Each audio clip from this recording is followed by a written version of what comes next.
Halo guys, kembali lagi dengan PSG di sini. Nah, di sini gue akan mereview game Girl Frontline 2 Exilium yang sudah gue mainkan. Jadi untuk kalian yang penasaran akan walkthrough-nya bagaimana gue menjalankan misi-misinya, itu kan bisa cek nanti, akan ada nanti keluar nanti linknya di atas, atau videonya nanti bisa kalian klik, atau mungkin kalian bisa cari di channel ini ya nanti apabila kalian penasaran bagaimana gue menjalankan walkthrough untuk game ini. Oke, tanpa basa-basi langsung saja kita let's go buat reviewnya. Yang pertama itu gameplay. Nah, untuk gameplaynya di sini itu tipenya itu tactical turn based ya, atau turn based strategi game. Jadi gimana kita nanti bakal menggerakkan karakter kita menyerang musuh, lalu mengakhiri turn dan bergantian musuhnya tadi untuk menyerang kita. Nah, jadi mungkin yang bakal agak kurang cocok dengan game-game yang kayak gini mungkin bakal bisa skip dulu ya untuk ya. Nah, untuk game Girl Frontline 2 ini itu ada beberapa hal yang gue suka dari gameplaynya. Yang untuk yang pertama ada sistem cover. Nah, jadi dengan adanya sistem cover ini itu kita sebagai player itu akan semakin mikir ya untuk bagaimana kita nanti bisa bertindak ke depannya. Yang mana sistem cover ini itu akan memberikan defense bagi karakter yang ada di belakang cover tersebut. Jadi misalkan ada musuh yang nyerang kita dari depan dan itu ada cover di antara kita dengan musuh, maka kita bisa mengurangi damage dari musuhnya itu tersebut. Akan tetapi apabila musuh itu berhasil melingkari cover kita dan berada di belakang kita, ya itu nanti walaupun kita berada di dekat cover ya, tapi musuhnya itu berada di belakang, maka terus kita nyerang kita nggak akan mendapatkan bonus defense dari cover tersebut. Jadi tetap hati-hati. Jadi ini bisa mempertimbangkan meningkatkan kemungkinan strategi dan taktik yang bisa kalian pakai pada pertempuran.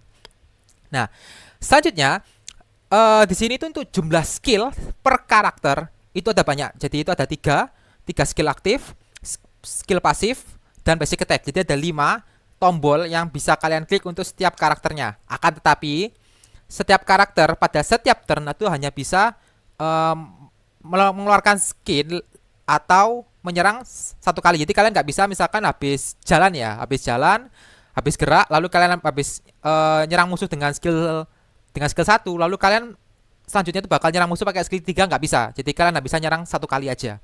Nah, jadi walaupun begitu dengan adanya 3 skill yang lebih banyak ini, itu kalian bisa mempunyai keleluasaan dalam memilih strategi kalian nantinya. Jadi kalian nanti mau mungkin musuhnya tuh ternyata armornya tebel, mungkin bakal pakai skill satu buat ngurangin armornya. Oh, ternyata musuhnya ini tuh jaraknya jauh di situ dan mau nyerang kita pakai serangannya kuat. Kita mungkin bisa pakai skill 3 buat apa tuh ngestun musuhnya. Oh, dan itu ternyata musuhnya lagi gerombol. Kita bisa pakai skill 2 buat lakukan serangan AOE seperti itu. Jadi memperluas kemungkinan strategi yang akan kita pakai seperti itu. Nah, selanjutnya di sini ada hal yang gue suka itu adalah kita bisa melakukan interak dengan beberapa benda atau objek dalam battle. Nah, di setiap battle itu nanti biasanya akan ada item yang bisa kita interak ya, atau kita tembak. Nah, sebagai contohnya di sini ada dinamit. Nah, dinamit itu apabila kita serang dinamitnya itu dengan senjata, itu nanti bisa meledakkan semua unit yang ada di sekitar dinamit tersebut. Nah, selain itu juga ada control panel di sini. Nah, apabila nanti kita menggerakkan unit kita ke control panelnya tersebut, ke kotak yang ada control panelnya, maka kita bisa mengambil alih turret yang ada di pertempuran, yang ada di battlefield. Nah, yang mana turret ini pastinya akan membantu kita untuk memenangkan pertempuran dengan menyerang musuh yang ada di sekitarnya. Oh ya, seperti game lainnya, di game ini juga kita bisa melevel up karakter kita, melevel up weapon kita, dan selain itu di sini juga ada fitur skin ya, skin untuk karakter dan weapon. Nah, bagi kalian yang suka banget koleksi skin di sini bakal suka dengan hal ini, fitur ini tadi. Nah, apalagi nggak hanya karakter, setiap bagian weapon, misalkan larasnya atau mungkin apa tuh skoknya, itu kalian bisa kustomisasi sendiri untuk bentuk dan warnanya. Walaupun tetap ingat hasil kustomisasi tadi tidak akan memberikan stat tambahan pada weapon kalian. Jadi hanya murni kosmetik. Oke, selanjutnya protection value. Di sini untuk gamenya itu sendiri itu bukan open world tapi bersifat level progression. Akan ada level yang harus kalian selesaikan. Nah, untuk grafiknya sendiri di sini itu campuran antara 2D dan 3D, yang mana untuk 2D-nya sendiri akan ada saat kita melalui story dialog yang bersifat mirip seperti visual novel. Sedangkan untuk 3D-nya nanti akan muncul saat gameplay dan juga cinematic cutscene. Ya, ngomong soal sinematik ya, untuk cutscene-nya sendiri itu gue suka banget. Nah, alasannya itu untuk game gacha seperti ini bisa aneh bilang untuk animasinya, untuk grafiknya itu termasuk bagus. Walaupun memang nggak bisa dibandingkan dengan game-game lainnya yang sudah banyak budgetnya ya. Jadi bisa dibilang tingkat menengah lah. Untuk alasannya nanti kenapa gue nggak bisa bilang cutscene-nya ini sinematiknya itu perfect, nanti akan gue jelaskan di bagian kekurangan. Yang aneh salut di sini, setiap level atau suatu kejadian nanti setelah kejadian seperti dialog, setelah kejadian seperti battle, itu nanti biasanya akan diikuti oleh scene sinematik, terutama pada awal-awal level. Jadi misalkan level 1, level 2 itu akan lebih banyak untuk cutscene-nya. Yang mana gue takjub banget bahwa developernya sini itu berani ya untuk commit budget yang lebih tinggi untuk membuat sinematik pada tiap bagian level.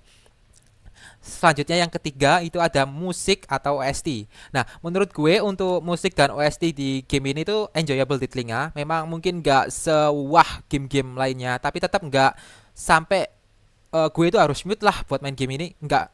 Dan menurut gue untuk OST sinematiknya itu apalagi, itu bagus sih.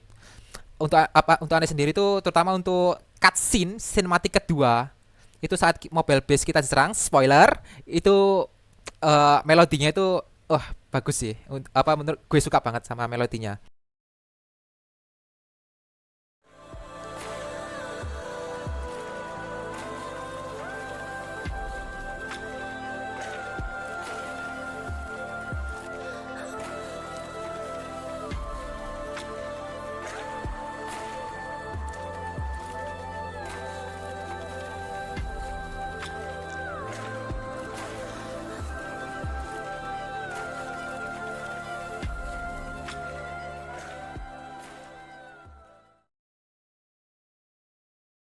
Lalu untuk masalah placement musik, placement OST, yaitu apabila mungkin apa tuh action kita dengan musiknya itu nggak selaras atau apa itu gue nggak menemukan hal-hal seperti itu ada di saat memainkan game ini.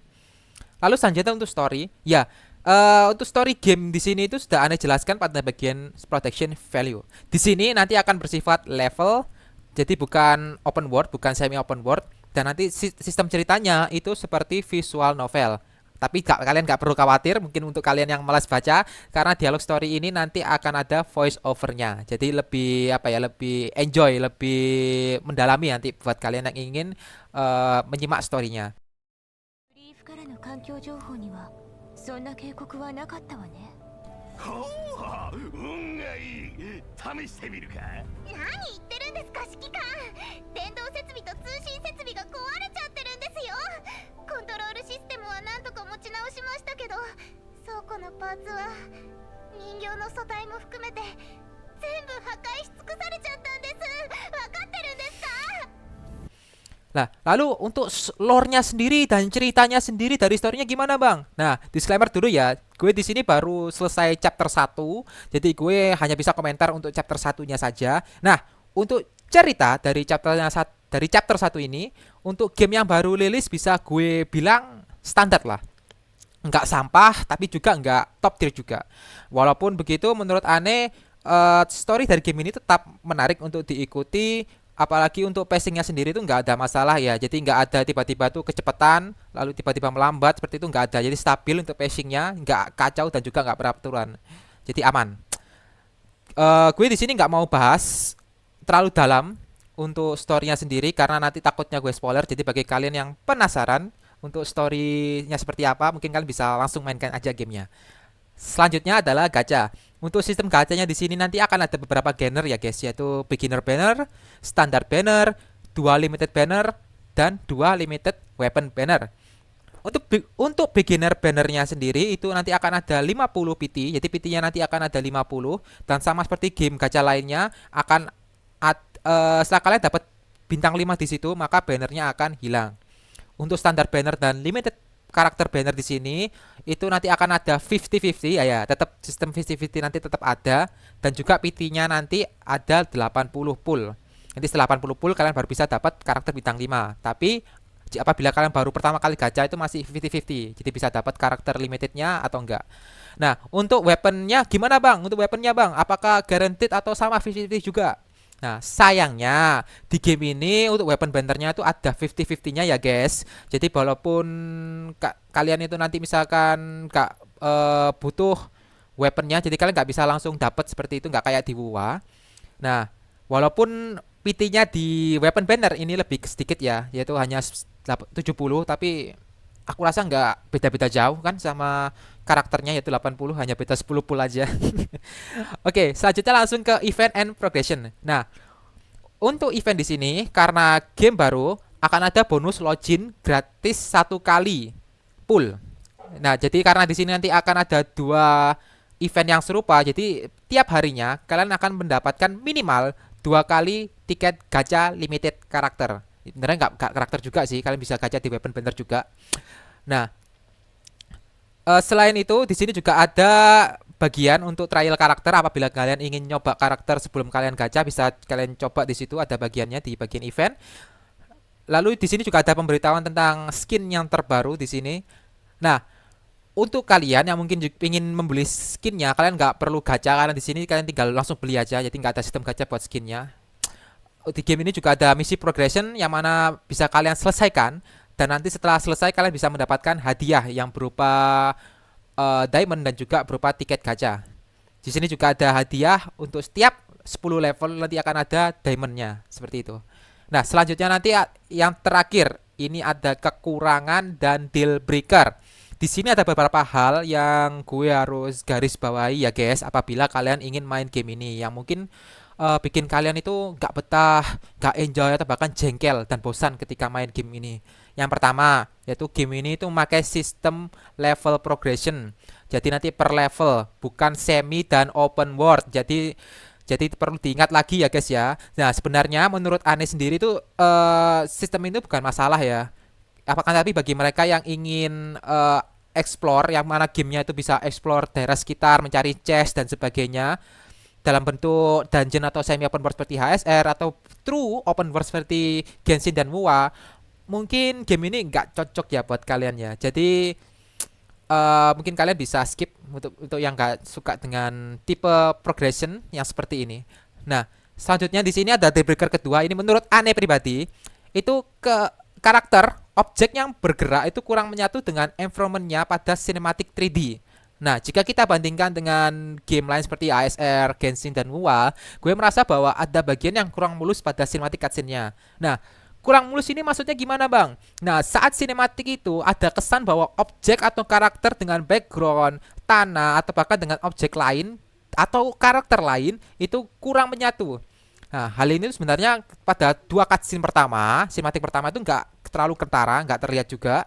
Akan tetapi, spoiler ya bagi kalian yang belum selesai chapter 1, pada bagian di mana kalian melawan mecha robot raksasa di padang gurun itu ketika kena badai, itu kelihatan banget problemnya di sini. Itu kayak kurang mulusnya tuh kelihatan. Nah, jujur ya, gue gak bisa ngepinpoint dan mendeskripsikan dengan bahasa teknis apa sebutan dari problemnya ini di sini, karena jujur gue bukan orang animasi. Untuk kalian yang tahu maksud Ane itu apa, kalian bisa komentar di bawah ya nanti. Oke, yang ketiga di sini tuh nggak ada subtitle bahasa Indonesia. Jadi buat kalian yang bang, ada bahasa Indonesianya nggak bang? Apa itu nanti apa tuh ada Indonesianya nggak bang? Nggak ada guys ya. Jadi kalian mungkin yang ingin enjoy story-nya tapi ternyata nggak bisa bahasa Inggris ya. Well, I'm sorry for you. So yeah, maybe you can skip this game. Oke, yang terakhir yang paling penting, yang paling krusial banget deal breaker-nya ini untuk banyak player, yaitu gameplay. Jadi seperti yang gue sebutkan di awal video, buat kalian yang suka dengan game action atau bahkan merasa nggak cocok dengan game turn based seperti ASR, bagi kalian yang udah pernah nyoba ASR, gue rasa kalian nggak bakal cocok dengan game ini. Oleh karena itu mungkin kalian bisa skip game ini. Akan tetapi apabila ya kalian tuh pengen nyoba, oh kayak gimana sih nanti gameplaynya kayak gimana, lalu storynya kayak gimana, lalu sinematiknya kayak gimana, dan kalian ingin melihat dan mengalami langsung, mencoba langsung untuk gamenya, nggak masalah, silahkan. Akan tetapi perlu diingat bahwa size dari game ini untuk PC sendiri itu sekitar 32 GB dan untuk Androidnya itu sekitar 18 GB. Jadi menurut aneh itu agak eman apabila kalian nanti download lalu main dan ternyata nggak enjoy langsung uninstall, jadi membuang-buang waktu gitu. Oke, ya itu tadi guys review dari game Girlfriendland 2. Nah, gimana menurut kalian guys, apakah kalian bakal mainkan game ini atau enggak? Stay tune untuk review game selanjutnya. Ayo komen pendapat kalian di bawah ya guys soal game ini. Jangan lupa like, share, subscribe. See you next time. Bye bye bye Poyeski.